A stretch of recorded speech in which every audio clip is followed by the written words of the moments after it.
Di langit yang luas, tersembunyi sebuah kerajaan kahyangan yang megah.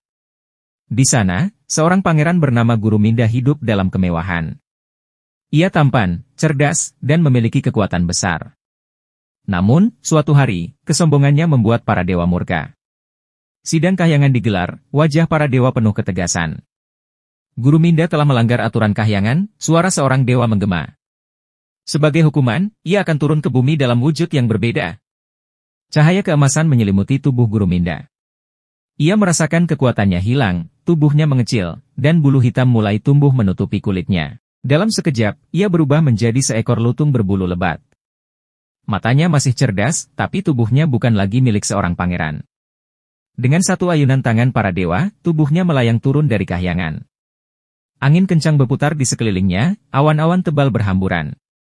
Hingga akhirnya, ia jatuh di tengah hutan belantara yang lebat dan penuh misteri. Lutung Kasarung menatap sekeliling.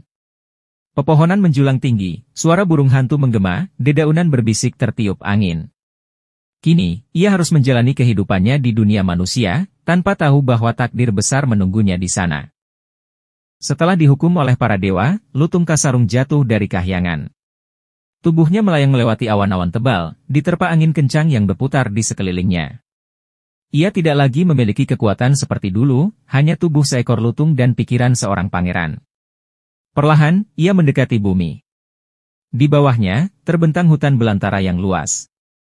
Pepohonan tinggi menjulang, suara binatang liar menggema di kejauhan. Dengan dentuman keras, tubuhnya mendarat di tengah hutan yang gelap dan sunyi. Ia bangkit perlahan, memandang sekeliling dengan mata yang masih memancarkan kecerdasan. Hutan ini asing baginya, penuh dengan suara gemerisik dan bayangan misterius. Angin berhembus dingin, membuat daun-daun berguguran. Lutung Kasarung sadar, ini adalah awal dari perjalanan panjangnya. Ia berjalan perlahan, menyusuri hutan dengan langkah hati-hati. Di antara pepohonan, sinar bulan menembus celah-celah dedaunan, menciptakan bayangan yang bergerak-gerak. Dalam kesunyian malam, ia bertanya-tanya, apa yang akan terjadi selanjutnya? Akankah ia menemukan takdirnya di dunia manusia? Tanpa disadari, takdir telah mulai mempertemukannya dengan seseorang yang akan mengubah segalanya. Di sebuah kerajaan yang jauh, hiduplah seorang putri bernama Purbasari. Ia memiliki hati yang baik dan wajah yang cantik, tetapi hidupnya tidak bahagia. Kakaknya, Purbararang, merasa iri dan mengusirnya ke dalam hutan. Purbasari berjalan sendirian, melewati pepohonan tinggi dan jalan berbatu. Hutan terasa sunyi, hanya suara angin dan gemerisik dedaunan yang menemani. Namun, ia tetap melangkah dengan penuh kesabaran. Di tengah perjalanan, ia tiba di sebuah danau kecil dengan air yang jernih. Saat hendak beristirahat, ia merasakan tatapan dari balik pepohonan. Dari bayangan gelap, muncullah seekor lutung berbulu hitam dengan mata yang cerdas. Purbasari terkejut, tetapi tidak takut. Ia melihat kelembutan di mata lutung itu. Perlahan, Lutung Kasarung mendekat dan memberikan buah hutan sebagai tanda persahabatan. Purbasari tersenyum, menerima pemberian itu dengan tangan terbuka. Sejak saat itu, Lutung Kasarung menjadi teman setia Purbasari. Ia selalu menemani dan melindungi sang putri di tengah hutan yang penuh misteri. Takdir mereka kini mulai terjalin, membawa mereka ke perjalanan yang lebih besar. Purbasari menjalani hari-harinya di hutan dengan ketabahan. Lutung Kasarung selalu ada di sisinya, menjaga dan menemaninya. Namun, ia melihat kesedihan di wajah sang putri. Ia ingin membantunya, tetapi bagaimana caranya? Di malam yang sunyi, Lutung Kasarung duduk bermeditasi di bawah pohon besar. Ia memanggil kekuatan gaibnya dan berdoa kepada para dewa. Tiba-tiba, cahaya keemasan menyelimuti tubuhnya. Angin berhembus kencang, dan tanah mulai bergetar. Keesokan harinya, ketika Purbasari bangun, ia terkejut melihat perubahan yang luar biasa. Hutan yang tadinya biasa saja kini berubah menjadi taman yang indah. Bunga-bunga berwarna-warni bermekaran, dan pohon-pohon dipenuhi buah lezat. Di tengahnya, mengalir sungai jernih dengan air yang begitu segar. Purbasari tersenyum bahagia. Ia tidak tahu dari mana keajaiban ini berasal, tetapi ia merasa bahwa ini semua berkat Lutung Kasarung. Sang lutung hanya tersenyum, diam-diam bersyukur karena bisa membahagiakan sang putri. Namun, keajaiban ini tidak akan berlalu begitu saja. Jauh di istana, kabar tentang Purbasari mulai tersebar. Purbararang pun merasa gelisah dan merencanakan sesuatu. Di istana, Purbararang mendengar kabar mengejutkan, Purbasari masih hidup dan bahkan tinggal di sebuah tempat yang lebih indah dari kerajaan. Rasa iri dan marah membakar hatinya. Ia segera pergi ke hutan bersama pengawal dan tunangannya, seorang pria gagah bernama Indrajaya. Saat tiba di taman ajaib itu, Purbararang tak percaya dengan apa yang dilihatnya. Purbasari, yang dulu diusir, kini tampak bahagia dan semakin cantik.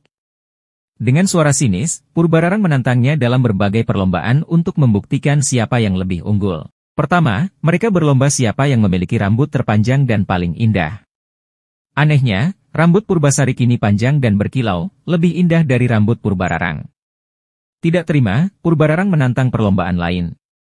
Kali ini, ia ingin melihat siapa yang memiliki pasangan paling tampan. Dengan percaya diri, ia menunjukkan Indrajaya. Sementara itu, Purbasari hanya memiliki seekor lutung berbulu hitam di sisinya. Purbararang tertawa keras, merasa yakin akan menang. Tapi tiba-tiba, cahaya keemasan menyelimuti tubuh lutung Kasarung.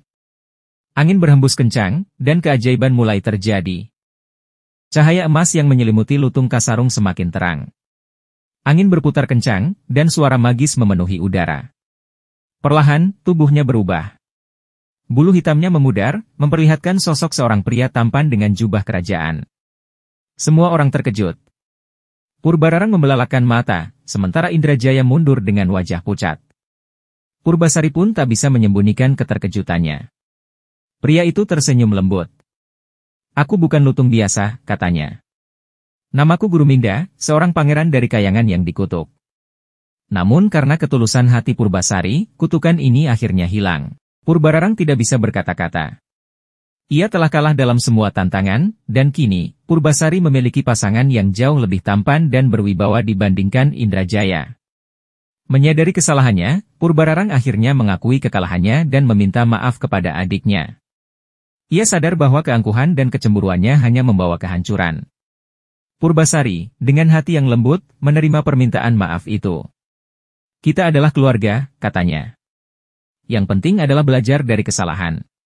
Kini, segalanya berubah. Purbasari kembali ke istana, bukan sebagai gadis buangan, tetapi sebagai calon ratu. Dan di sisinya, berdiri Guruminda, sang pangeran yang telah menemukan cintanya.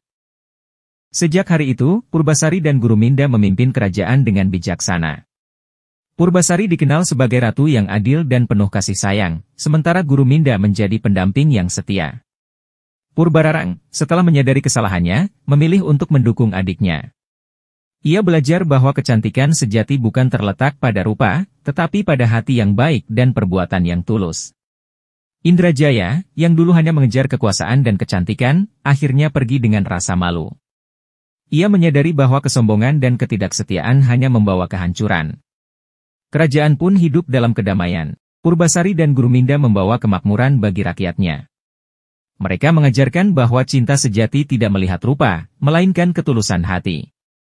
Dari kisah ini, kita belajar bahwa kebaikan hati dan kesabaran selalu membawa berkah. Sementara kesombongan dan iri hati hanya membawa penyesalan. Dan begitulah, legenda Lutung Kasarung terus dikenang sebagai kisah tentang cinta, kejujuran, dan kemenangan hati yang tulus.